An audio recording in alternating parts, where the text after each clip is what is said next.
So in this video, I will teach you how to remove friends on Facebook. So now go ahead and launch the Facebook application.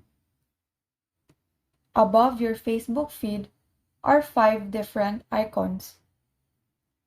From these, select the 3 horizontal lines which is located on the upper right corner, which will direct you to this menu page.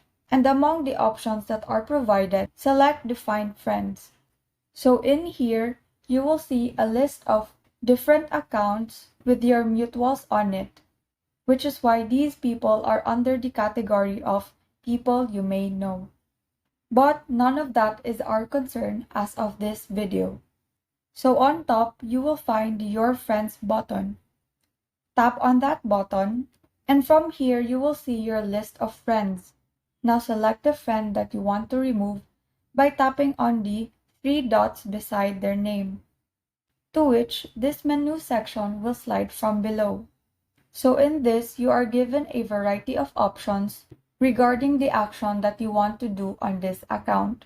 So you could opt to choose message, unfollow, block, or unfriend.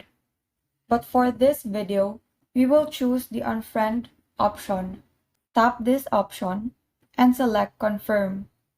And as you can see, instead of the 3 dots, it is now replaced by the add friend button. So with this, you have successfully removed this person as a friend on Facebook. And that is all. Thank you and have a great day.